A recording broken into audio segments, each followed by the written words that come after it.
This is Abe Pretanzer from Awards Watch, and I'm thrilled to be speaking with Alan Tudyk about one of my favorite shows currently on the air, Resident Alien. How are you, Alan? Thank you, man. I'm really good. Thank you. Thank you. So I feel like you were born to play this role. Was there ever a possibility the show got made without you in it? They evidently auditioned a lot of people. They were waiting for me, which is nice to nice to hear. Not knowing they were waiting for me, they were just waiting for something that. And it was over 100 people, and then I came in, and it went pretty fast after that. So it did seem to fit early on, definitely. What fit most of it? What attracted you most to it?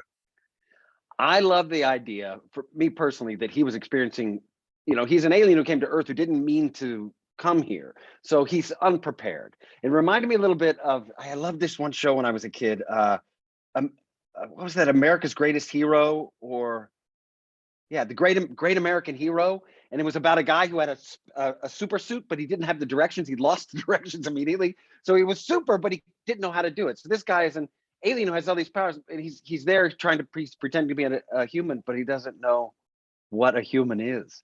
So he learns from TV, and he learns just from bumping into people when he gets pulled into the town in the pilot episode to help solve a murder.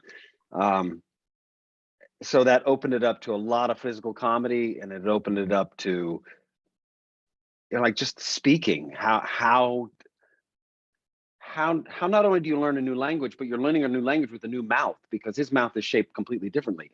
So he had to learn all of the words. It left a lot of room to play in. So I got excited about that. I spoke with Kaylee Genie, the makeup effects artist, a while ago about this show, and she had very nice things to say about you. She said you're a lot of fun to work with. But I asked her, I said, when you have the alien head on, which Max can see, you speak differently. Is that something to do with actually having something on? She said, no, I think that's just Alan doing that. That's generous. No, it's the teeth. It's a couple of things happen. I'm a lot more relaxed, I noticed, when I'm just talking with Max. When I have these scenes with Max and I'm wearing the alien mask, because of course he can see me as an alien. So it's almost like the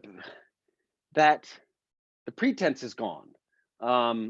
I'm not stiff trying to pretend to be something and watching myself. I'm just talking and being and expressing myself to this little kid, and exasperated usually with him, and trying to outsmart him and never outsmarting him. But then also the teeth make it hard, where the top ridge right behind your front teeth is where you make a lot of your enunciation. That hard ridge right there is an important part, and it's obscured by a piece of plastic. So there's a little bit of a slushy sound, a little 2 glasses of wine in. I don't know. It sounds there's a little bit of that in it. But the mask is great. It does move a lot to my face, and they make a new one for every time I have one on. It's a new mask, and that makes it. I don't know. It's great. I love it. I also really enjoy Harry's enthusiasm for and curiosity about food. And I just am picturing him, eating a piece of pizza with his whole face. I guess that's the best way to put it, and just grabbing all of those appetizers from New York City. He does eat from the very beginning. I think it was in one of the early episodes, if not the first episode, where he is taking a shower for the first time, and he gets the soap, and he smells it smells good, so he eats it. He eats the soap. He eats the chicken, bones and all, which I did. It's amazing how many bones you can chew. I didn't know that until they just said, we had so little time to shoot it. They just said, here's a chicken, go. We got to get some stuff. And so I just face planted into the chicken and just started chewing whatever ended up in my mouth. So a drumstick just became nothing, and it just became mash in my mouth. It was shocking. Well done, teeth. Proud of you. Is there a lot of improv involved? There is. I'm very much about the lines that are written. That's how it's part of my process. I learned at theater school, and had a acting process in theater school, and they a lot of Shakespeare and stuff. So like a period, punctuation was very important. You interpreted a comma. What does that mean? What is the author telling me? So it's watered down from Shakespeare. We aren't making Shakespeare. Chris Sheridan, who created the show, would be the first to say. But I find my character through that. But there's a lot of opportunity for play. There in this season, in some of the unaired episodes that are coming next, in the script it says Harry calls. There's this baby alien, this little baby alien this season, and he calls to him in this clicking sound, and so that I can't do, and I knew it was going to be put in later, so I did one clicking where I would just do my mouth like that, but then I did my sort of like a frog sound, and then I've got this one, and then I've got this one that's like a nose thing, and I knew it would just be a fun play back and forth with the sound team to just put those in. So it's like there's improv language improv, but there's even fun stuff like that you get to play with. That it can be so silly on that end because he's an alien and anything is possible. So it's fun. I really also enjoy your character's relationship with Sarah, Tomko's character. What do you think about that relationship? It's the most important one for Harry. It's his Sarah's his Asta, her character, is his connection to everyone. He only wants her as a friend, and she's the first person he cares about, the first human he cares about, that he understands all emotions through her, and she is the reason he doesn't want to kill all the humans because she says, if you kill all of the humans, I'm one of them. He's like, well, then just come with me and I'll kill everybody and we'll be safe. And she's like, no, you can't kill everyone. So out of respect for her and love for her, he doesn't. So it is the most important one. And they're almost like siblings, in a way that they can bicker, they have a love for one another, but it's a love of, I love you, but good God, stop it. Stop eating the soap. And all the things that Harry, he's got to be a very tough friend. I mean, she's got a big heart because he's got some terrible ideas. Do you think he's ultimately a good guy? Is he capable of redemption? Yes, I do.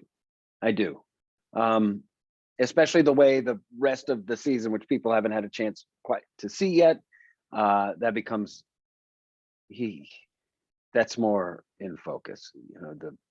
The challenges that are presented and the choices he has to make put him on the good guy side. He wants to fight for the good guy side. That's good to hear. I mean, he has a tough way of getting around to it. I mean, he has to come up with the worst ideas before he finally finds the right idea, and it's helped along by Asta definitely to find the right idea, but he gets there. I know we haven't seen those episodes yet, but do you think we'll have a season 3 and beyond after that? I do believe so. I don't know why I'm not worried. I guess maybe I should be. Yeah, sure. It's such a wild time right now in television. I was on a show called Firefly a million years ago that got canceled, right? So that was during a time when there were, some channels. There were the main ones, but there were a few others on the side, but there weren't streaming services and all the things. So when we did get canceled, and it was a good show, there was really no place for us to go. And I feel like if we did, for some reason, something happened and we all decided, and Syfy decided, no, we're not going to make another one, that there would be possible avenues for us. And I don't think we're done telling the stories. And we like it. We like each other, and we like our show. So people would make the effort, I think. Yeah, I certainly hope so. I think that Firefly is like the poster child for a show that if streamers were around, Firefly would be in season 21 or some whatever, Yeah. Yes, so, exactly. And I was thinking there were two other shows I think about when I think about you that were canceled in my mind prematurely. One is Dollhouse, Oh yeah. Which, I mean, that is just so interesting to think about. And I was talking with Fran Kranz recently about how Westworld is like a similar idea, and that sort of Yeah. took off, but Dollhouse, it just, I don't know, the timing wasn't right. Yeah, absolutely. I mean, it was a bit before its time in that way. I've thought the same thing about Westworld. It's using human, well, in ours we're human reprogrammable dolls, but it's that same thing playing out rich people fantasies. I also really enjoyed you in Dirk Gently's Holistic Detective Agency. I'm sure Oh that show yeah. was insanely fun to make. Yeah, that was wild. That was nuts. I loved it. Yeah, really cool people. I mean, there's clearly a theme. You go for these like science fiction oriented shows, not always space, but there's always got to be something interesting about it, right? Yeah, I guess I've always, I tend to like those kinds of roles. I like roles that have a lot of dimension to them, that are somewhat theatrical, I guess. Definitely Harry is a theatrical role. You know, it requires a physicality to play him, which is more of a theatrical nature, full body character, not just walking down the hallway, talking heads. It's a great place to play with humor and drama in that world. Also, the humor can be extreme because you're in a whole new world. With Resident Alien, it's this world, but he's from another world. So his ability to regrow his leg. Or I think more for me, which is fun, is like the little calls that that I can come up with face acting, making weird faces, and that later on it's going to be and it's a joke that's it's an audio joke. I love being able to do things like that, and that's the place where it lives in these types of shows. Yeah. I did enjoy your performance also on Powerless, which I know is not like as, you know, that was a fun show. Yeah, that show, I love that show. We just found our stride on that show. It was such a weird, that's one of those weird TV shows where it's like the people who created it then didn't end up making it, and the cast stayed the same, but our roles all changed. It was really weird. So it was by the like 6th, 7th episode, it was like, oh, that's what this is now. And it was, but Adam West was in like our final episode, and so I got to work with Adam West in his last role, which was fantastic, and he was so cool and a legend, and he was very nice to me, and he was fantastic in it. They didn't even show that episode until after he passed away. It was one that didn't get aired, but it was such a good episode, and it plays in this world like Peacemaker. You know, it's this world where you have superheroes that are real people too, and it was the idea that you have superheroes in a city, and I was Bruce Wayne's loser cousin who really wanted to work for the Wayne Industries, but he wasn't quite good enough.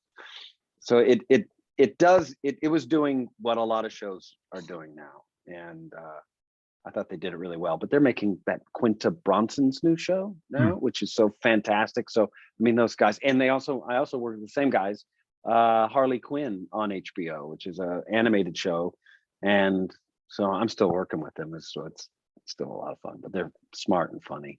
So. Yeah.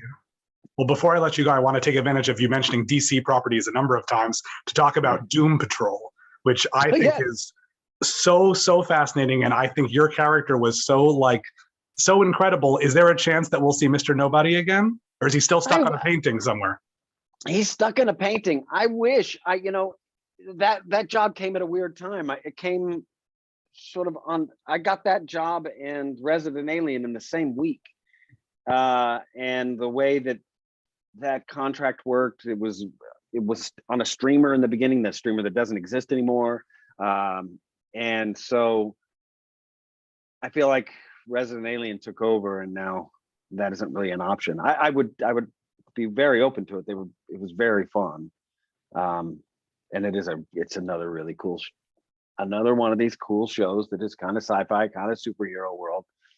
It's like, I mean, Peacemaker's such a cool show and such a great hit, and James Gunn's so funny. But it's like that, yeah. Awesome. Well, I really appreciate you speaking with me about all this. It's cool to unpack all this, and I hope we talk again soon about season 3 of Resident Alien. My pleasure, man. Thank you. Thanks so much, Alan. Take care.